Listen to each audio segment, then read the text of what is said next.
احنا النهارده nous sommes dans l'unité des premiers secours من الإماراتية et on va essayer de vous présenter comment ça se passe au niveau des personnels navigants et التدريبات اللي هم بيتدربوا فيها قبل ما يطلعوا على الطيارة. دي مهمة أولاً تبع c'est une exigence par rapport aux autorités civiles de l'aviation أولاً. ثانياً بتبقى خدمة العملاء. Can you hear me? Can you hear me? فما فيش ريسبونس بنطلب حد يجي لنا équipement, donc on demande de l'aide en fait avec des équipements spécifiques qui vont arriver sur scène. D'abord en première intention c'est à peu près une semaine de formation et puis nous avons aussi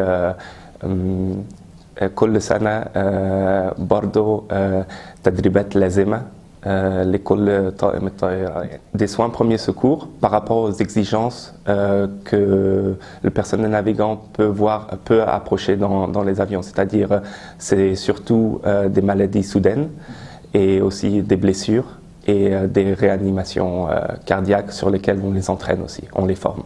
أول حاجة اللي هي الإسعافات الأولية بس برضو بتبقى بنحاول نفهمهم على ازاي discerner justement un passager qui pourrait être malade. Donc c'est toute une formation sur les maladies elles-mêmes mais aussi sur comment approcher le passager. بندي معلومات للشخص يعني طاقم الطيارة ان هو ممكن ياخد المعلومات دي أكتر من هو يفهم يعني يفهم وكمان يعمل ممارسة. يعني احنا بنمرسهم هنا une pratique en fait comment discerner et comment en fait donner la confiance, comment gérer un sujet à bord en fait.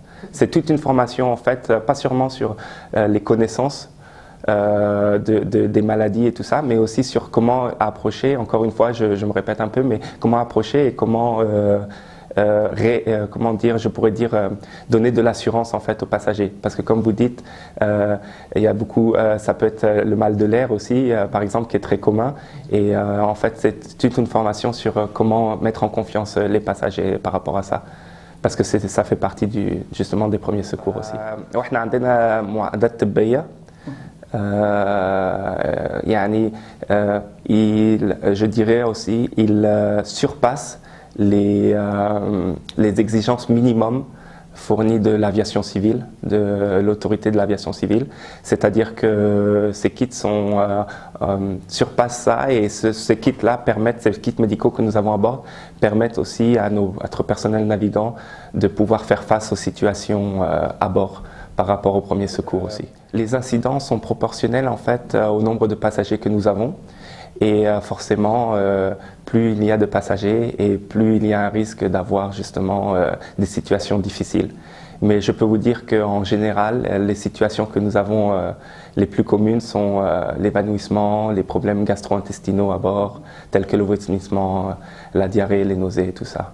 C'est-à-dire que les crews sont préparés par rapport à toute situation difficile qu'ils peuvent rencontrer. C'est-à-dire, donc, tout ce que vous pouvez imaginer, les crews sont préparés, le personnel navigant sont préparés à ça. Et je pourrais rajouter aussi qu'ils ont un support médical professionnel au sol. Donc il y a un service d'urgence professionnelle de docteurs au sol qui est en contact avec notre personnel navigant. Et aussi, ils ont des ressources dans l'avion telles que quelquefois des passagers qui seraient des docteurs volontaires pour pouvoir apporter de l'aide à notre personnel. Donc nous avons effectivement différents kits médicaux et dans ces kits-là, nous trouvons justement différents équipements qui va permettre de traiter justement le passager en question. Nous sommes une grosse équipe divisée en plusieurs sections, c'est pour ça aussi. Donc nous avons un côté voilà, personnel navigant, et une équipe qui s'occupe des personnes au sol et en fait nous sommes dispersés dans plusieurs endroits. Voilà.